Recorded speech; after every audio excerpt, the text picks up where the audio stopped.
And in this episode, I want to talk about how I organized my first tournament. Now, my first tournament is actually tonight as I record this, so it hasn't happened yet. But what I wanted to do was to talk through the things that I did in the lead up and the creation of this tournament in the hopes that it will inspire you guys to go out and to have the confidence to run your own tournament as well. So the tournament tonight is a Tuesday night tournament, which weekends are generally ideal. However, there's weekend ones up in Brisbane and I'm on the Gold Coast in Queensland of Australia. And so there's a few weekend ones up there anyway. I can only really attend one weekend tournament a month. And so I wanted to be able to go to another tournament every single month.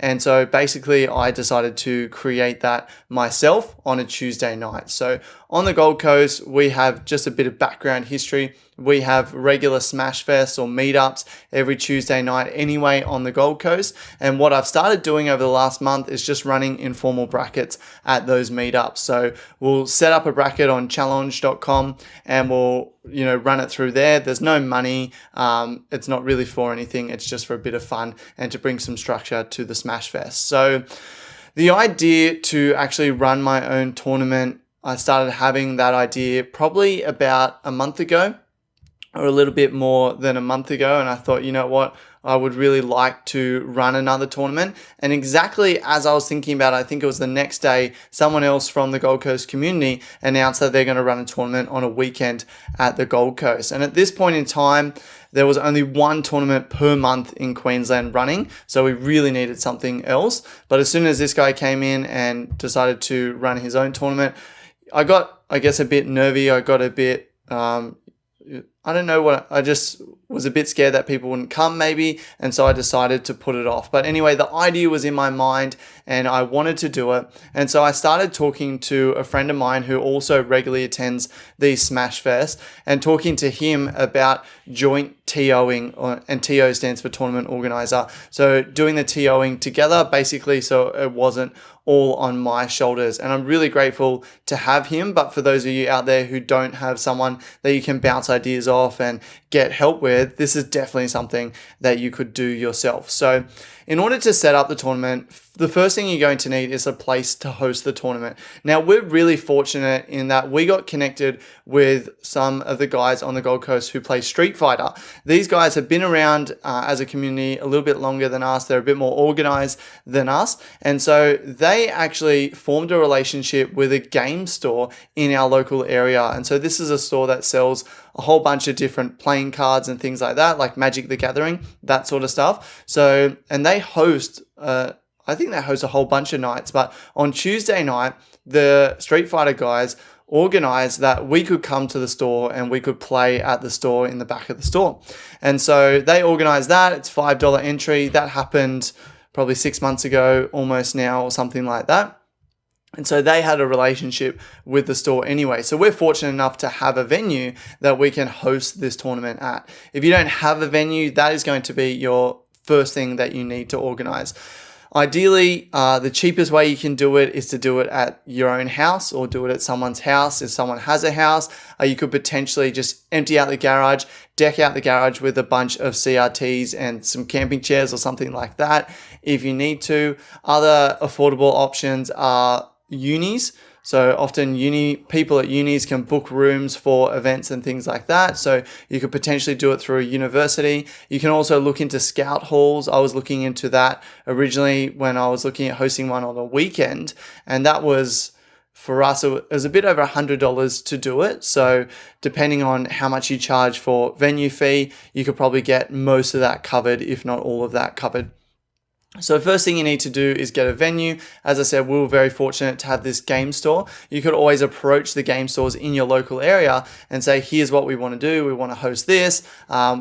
Everyone who comes will pay a venue fee. For us, it's $5 venue fee to get in at the door. And then we're doing $5 to add to the pot as well. So there's some ideas for getting a venue. I just talked to the guy who owns the venue. The Street Fighter guys had run tournaments in the past, so it was really easy for me. So I just said, hey, we're looking at running a Melee tournament. Here's what we're thinking of doing. Just $5 entry at the door. We'll manage our own pot, extra entry into the pot. He said, yeah, cool, go for it.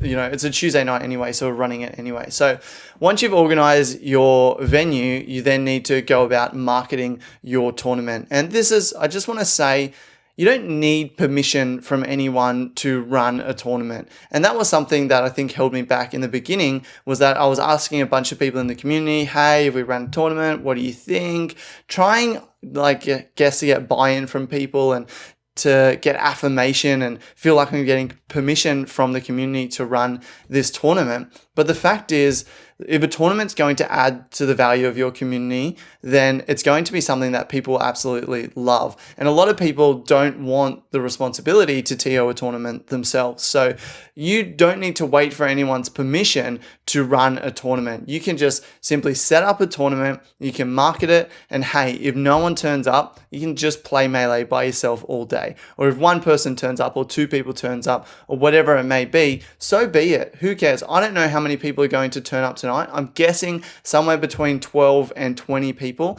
However, at regular Tuesday nights, some nights we get 3 to 4 people. Other nights we'll get 10 plus people, or 10. The biggest night I think we've had is a bit over 13 people. So, the worst case scenario I think would be there'd be 3 or 4 people there. But hey, if that happens, I'll run the tournament anyway. It's not really going to cost me a lot of money because there's just venue fee and pot entry, so it's not a big deal. However, if you're hiring your own venue and you had to pay $100 or $200 for a venue or something like that, you're going to need more people to sign up. But if it's at your house or at a venue like a game shop like we've got Organise, then it doesn't really matter how many people turn up for you. So you don't need permission to run your own tournament. So after you've got the venue set up, you've decided on a date, you now need to market your tournament. Now, in Australia, there's a whole bunch of different Facebook groups that dedicated around Smash communities. There's a website, qldsmash.com, which is basically Australia's Smash website that we can list our event on as well. But mainly the marketing of the event has really been through Facebook. So I created an event on Facebook. I marketed through the Facebook groups that I thought people might like to come. So there's Queensland Smash, there's Gold Coast Smash, and there's Queensland Smash events. And that was it. So created an event, marketed to 3 Facebook groups. There's also a Slack group for some of the people in Queensland who play Melee. So people have been talking about it in there, but I haven't really actively marketed it in there. So in terms of marketing your event, really, just doing it through the Facebook groups that are already there where people are already talking about Smash, that's the best way to do it. And so in future, I may look into getting a meetup.com account or something like that to try and grow the community even more. But for now, I just do marketing through the Facebook group.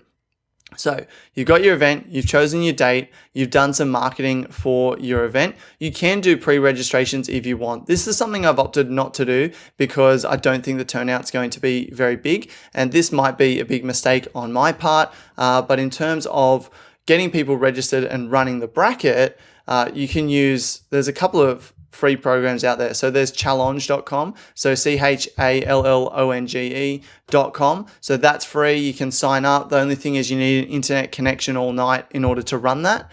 There's also one called TIO or something. You can Google, gaming bracket programs or something like that, and you'll find a bunch of programs out there, but you'll need a program to run your bracket. Challenge is cool because you can set it up before. You can give people a registration link and they can go ahead and rego before the event.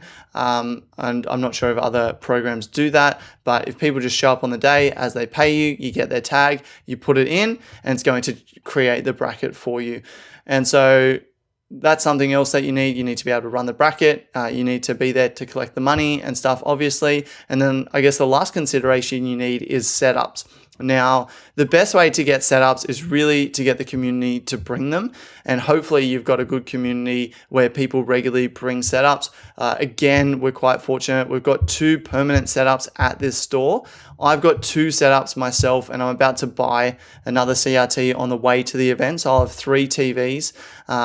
There's another guy who usually brings a TV, and the guy I'm TOing with, he's going to bring a TV, and someone else is bringing one as well. So we'll have 2, 5, maybe, anywhere between 6 to 8 TVs we'll have for our event. So the more TVs you can have, the better.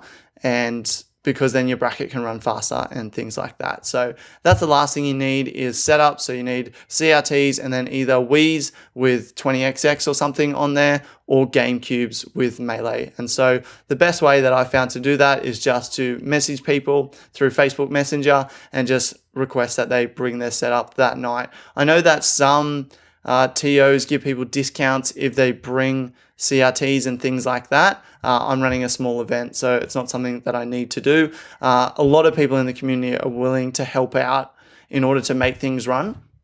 Actually, by a lot, probably not a lot. There's a small portion of people who are happy to help out, but you only need a small portion of people to bring TVs for the event to run. Basically, you need like 1 in 3 people probably to bring a TV for the event to run. Or if you're bringing 2 TVs yourself, then obviously you need less people. So that's basically start to finish how I organized my first tournament. So I guess the biggest takeaway is you don't need permission to get started. You can just go ahead and do it. You can market it. If people turn up, great. If people choose not to turn up, well, maybe you need to do something different next time, improve your marketing or something like that. Talk to the community, maybe pick a different day or something like that. But you don't need permission in order to create your tournament. Then you need to get your venue organized as the first thing, set your date. You then need to market the event through Facebook groups or whatever.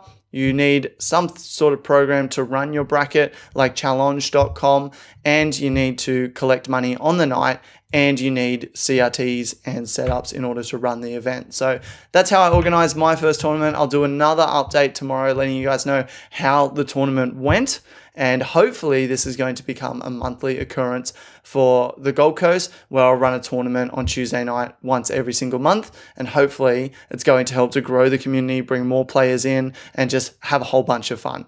So that's it from me, guys. Until next time, keep calm and play Melee.